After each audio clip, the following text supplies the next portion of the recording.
But you're the one with a gun and a license to kill. Yeah. Well, don't tempt me there, Bat. Yeah, do it. And you'll see exactly how deep this well of madness can run.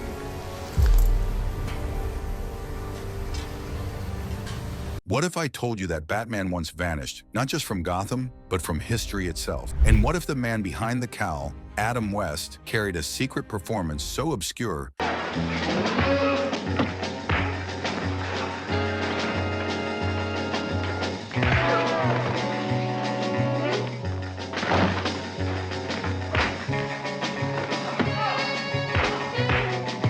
that fans didn't even know it existed for more than 50 years? Today, we're diving into the hidden road, strange rumors, and long-lost treasures of television's campiest Dark Knight, a Caped Crusader in disguise. In the spring of 1967, Adam West donned his iconic cape and cowl for what many assumed would be just another appearance. But instead of Gotham or Hollywood, he found himself in London, filming a short clip unlike any other in his career. It wasn't action-packed. It wasn't comedic banter with Robin. Instead, it was a public safety film for British children. Batman himself teaching kids how to cross the street safely. At the curb, stop. Look right, look left, look right again. If all's clear, walk quickly across. Remember, be smart, be safe.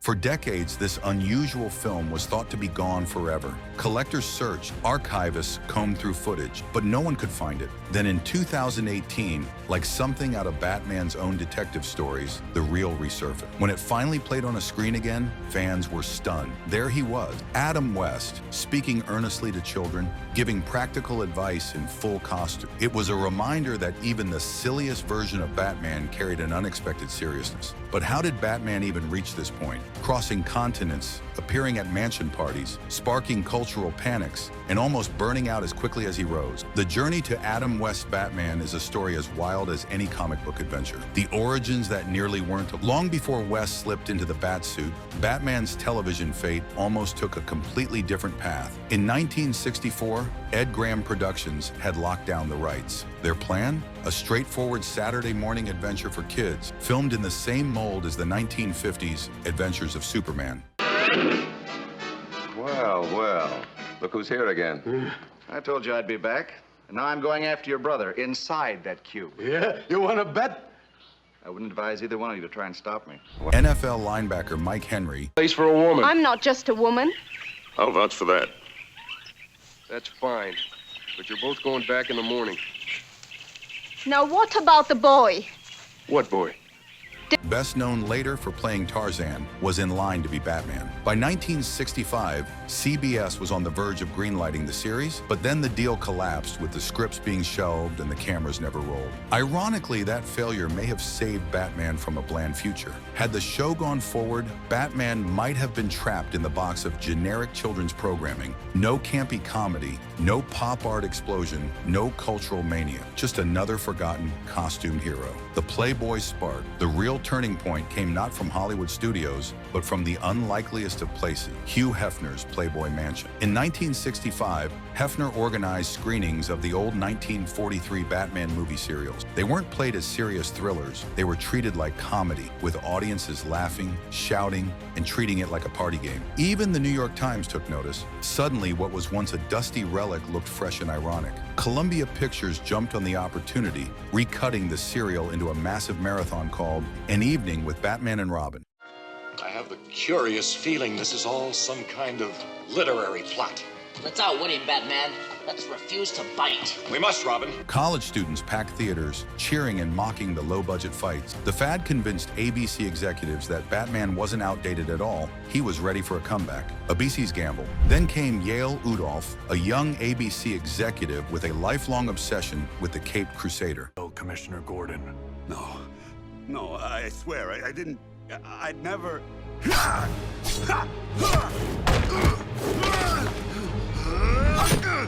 While others shrugged Batman off, Udolph refused to let go. He pitched and repitched, even drafting his own proposals filled with ideas that combined spy film coolness with pop art spectacle. Finally, ABC gave in. They tapped producer William Dozier to bring the character to life. In command of a pre-atomic submarine.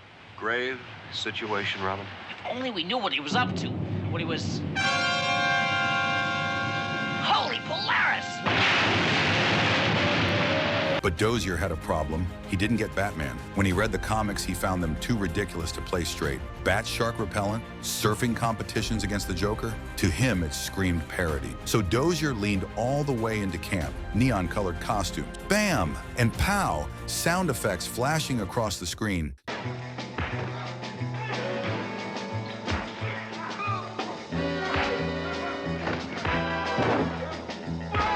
Tongue-in-cheek humor baked into every line. It was risky, but in the mid-1960s, an era of satire, pop art, and irony, it was exactly what audiences didn't know they needed. Choosing the dynamic duo casting the hero was no small task. In 1965, two pairs were tested. One screen test featured Lyle Waggoner as Batman and Peter DeL as Robin. Waggoner looked the part, handsome, tall, already seasoned. The other featured Adam West, then best known for a Nestle Quick commercial, alongside 20-year-old Burt Ward. West brought something different. His straight-faced delivery made even the most absurd dialogue hilarious. When he talked about bat gadgets with absolute seriousness, it became comedy gold. That deadpan charm won him the role on September 21st, 1965. Ward, meanwhile, embodied youthful enthusiasm but paid a price behind the scene. He insisted on performing his own stunts, an eagerness that landed him in the hospital 4 times within his first week of filming. Together, the pair struck lightning. West's dry authority and Ward's boundless energy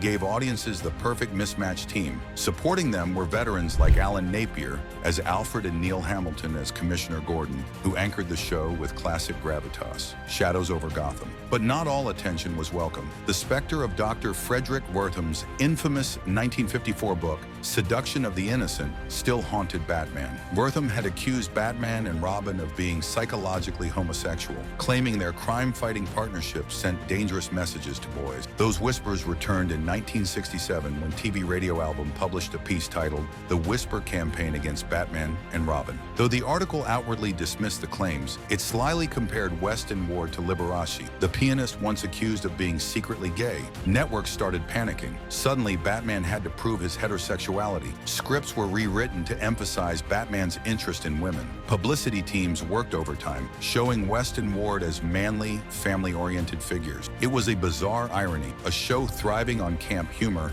was forced to insist it wasn't too camp off-screen. Batmania rises and falls. When Batman premiered in January 1966, it was an explosion. At its peak, nearly half of American households tuned in. Kids imitated Robin's holy catchphrases, adults chuckled at the satire, and the Batmobile became an instant pop culture icon. But by summer, the novelty wore off. The Associated Press reported bat fatigue. The 1966 Batman movie sits in a tree and is very dangerous.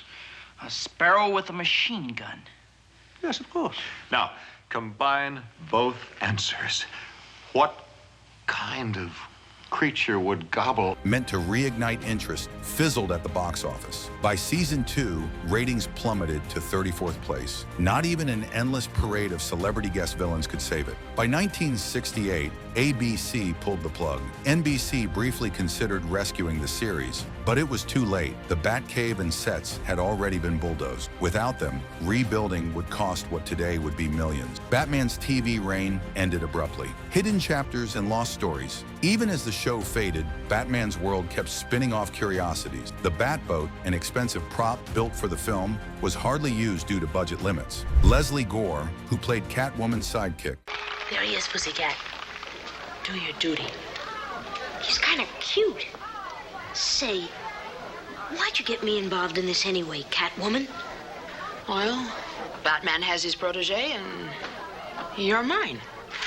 had a performance cut from reruns for mysterious reason. A scene where Alfred gassed Commissioner Gordon to protect Batman's secret identity disappeared from syndication. And then there was the story that never made it. A Two-Face episode pitched by sci-fi legend Harlan Ellison, with Clint Eastwood considered for the role. Studio politics buried it, but decades later in 2014, the script was adapted into a comic, Batman 66. The Lost Episode. Behind the masks off camera, life was just as wild. Adam West gained a reputation for outrageous parties, even getting himself banned from Aspen for 15 years after one particularly rowdy night. Burt Ward later published stories about encounters with fans so bizarre they shocked readers, though West accused him of exaggeration. Meanwhile, Cesar Romero, the Joker himself, He's not at home, sir.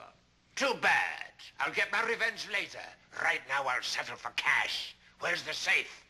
My duties do not include aiding and abetting thievery. Oh, no? famously refused to shave his mustache. Makeup artists simply painted over it with white grease paint, leaving a faint shadow that became part of his look. The cast lived almost like their character, chaotic, playful, and larger than life, the lasting legacy. And then, of course, there was that forgotten film, Batman in London, teaching children how to cross the street. For decades, no one knew it existed. Then it returned in 2018, a hidden treasure reminding us that even the most iconic characters still have surprises tucked away. The Adam West Batman show was a strange cocktail of satire, spectacle, and silliness, but it also paved the way for superhero stories on television, influencing everything from Wonder Woman in the 70s to the darker reimaginings decades later. Behind every pow and zap was a story of lost opportunities, panicked studio executives, and hidden gems rediscovered years later. So was Adam West's Batman simply a product of its time? Or was it the blueprint that made superheroes mainstream? And what do you think about that long-lost safety film? Should Batman always be serious? Or is there still room for campy fun in today's world of dark superheroes? Let us know in the comments below.